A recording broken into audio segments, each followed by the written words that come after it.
Assalamualaikum warahmatullahi wabarakatuh. Selamat siang teman-teman semua. Waalaikumsalam. Selamat siang. Hari ini saya ingin mempresentasikan tentang semantic translation.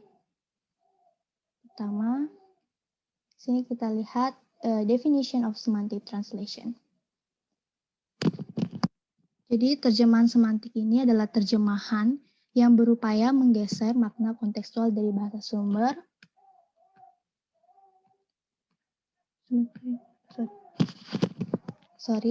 Terjemahan semantik adalah terjemahan yang berupaya menggeser makna kontekstual dari bahasa sumber sedekat mungkin dengan struktur sintaksis dan semantik bahasa target.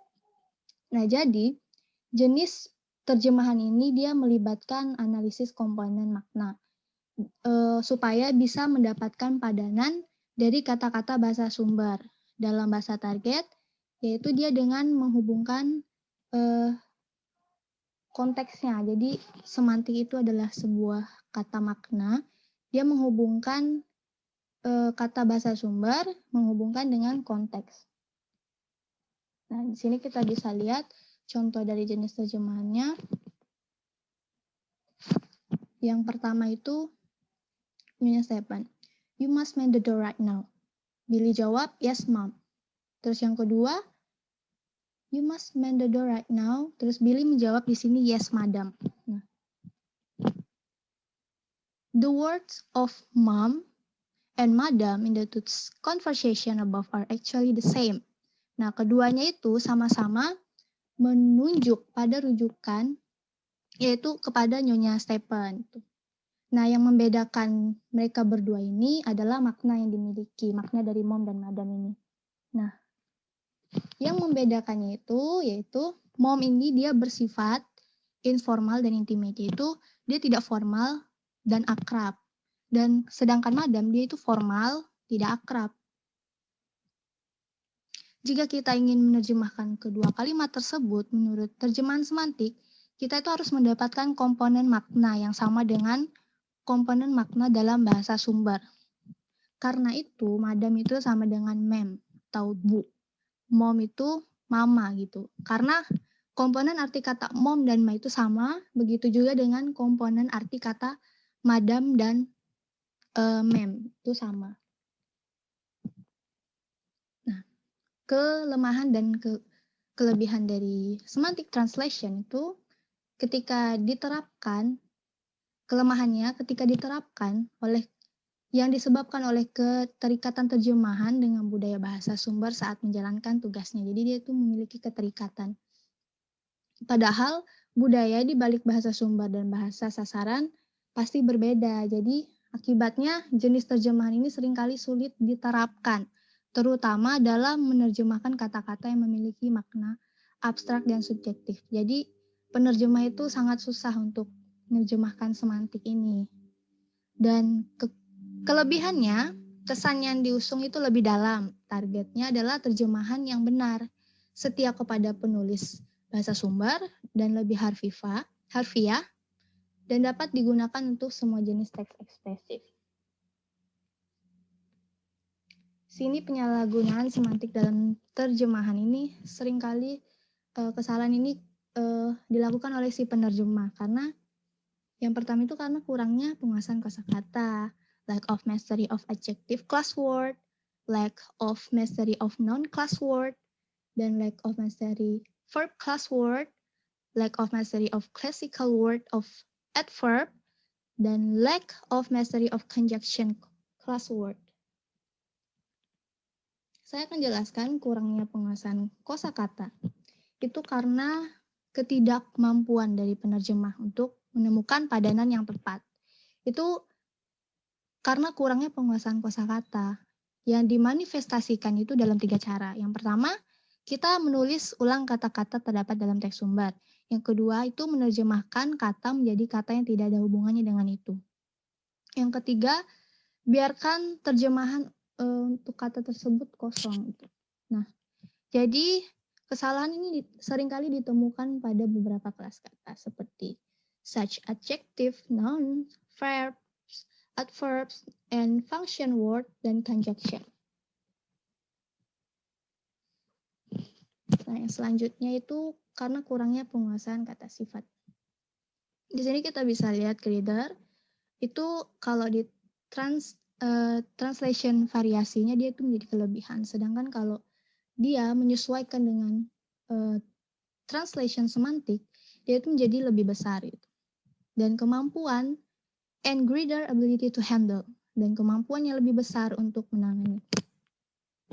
Jadi lebih tepatnya dia lebih besar yang sesuai dengan konteks. Tapi seringkali kesalahan penerjemah, dia menerjemahkan bahwa itu adalah kelebihan karena kurangnya penguasaan kata sifat tadi. Nah, di sini sudah dibilang the word yang kedua itu clearest. Itu the word clearest is translated as kejenuhan, kebersihan, hasil yang bersih. Koreksinya dia itu menjadi paling jelas itu kalau sesuai dengan semantic translation, dia menjadi paling jelas. Ketidakmampuan penerjemah untuk menemukan padanan kata yang paling tepat dalam konteks ini disebabkan oleh kurangnya penguasaan kosakata si penerjemah. Kemudian, lack of mastery of non-class word. Sini, in fact, adults many advance over children. Jadi, translation variasinya itu dia ditranslate sebagai tantangan atau kesempatan. Sedangkan jika dia sesuai dengan semantic translation, maka dia akan diterjemahkan jadi manfaat, kelebihan, atau keuntungan. Sama dengan yang kedua, adult. Dia, kalau variasi translationnya dia itu menjadi remaja, sedangkan dikoreksi sesuai dengan semantik, dia akan menjadi dewasa. Nah, sini bisa lihat the word adult it translate remaja itu kurangnya penguasaan kosakata dewasa. Terlihat dari ketidakmampuan penerjemah dalam menyajikan kosakata yang sebanding. Hanya dengan mengulang kata dewasa. Kata orang dewasa itu harus disamakan dengan orang dewasa di bahasa Indonesia. Kurangnya penguasaan kosakata juga ditunjukkan dengan tidak menemukan padanan yang tepat untuk kata. Selanjutnya, kurangnya penguasaan kata kerja. Nah, di sini ada learn, itu kalau diterjemahin penerjemah biasa itu mendengar, kalau yang sesuai dengan semantic translation dia akan diterjemah menjadi belajar. Sama yang kedua juga sering di translation yang tidak sesuai dengan semantik dia akan jadi tahu, mengakui, menemukan. Sedangkan jika dikaitkan dengan semantik atau yang memiliki makna yang sesuai dengan konteks, dia akan menjadi melihat, memandang.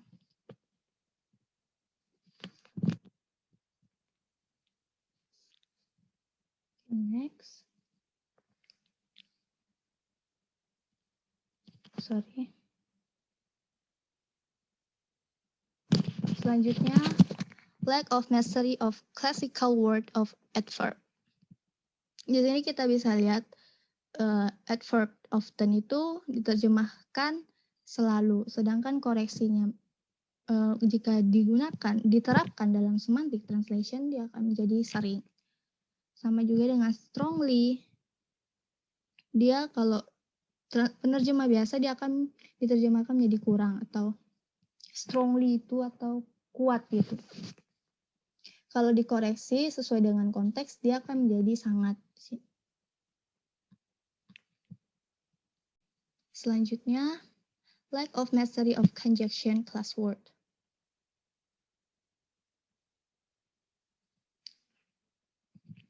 Sini kita bisa lihat di table, and itu translation variasinya itu atau, kalau koreksinya itu menjadi dan.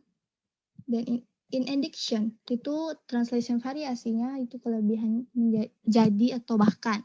Kalau koreksinya dan di samping itu juga selain itu.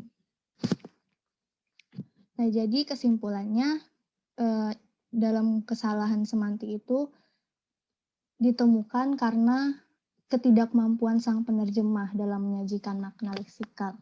Kata dari bahasa sumber itu bahasa Inggrisnya ke bahasa Indonesia.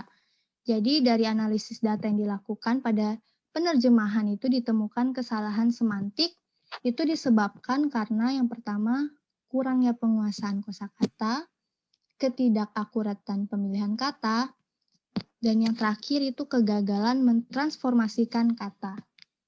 Sekian dan terima kasih dari saya. Mohon maaf jika ada kesalahan atau kekeliruan dari penjelasan saya. Terima kasih. Baik, terima kasih Meria.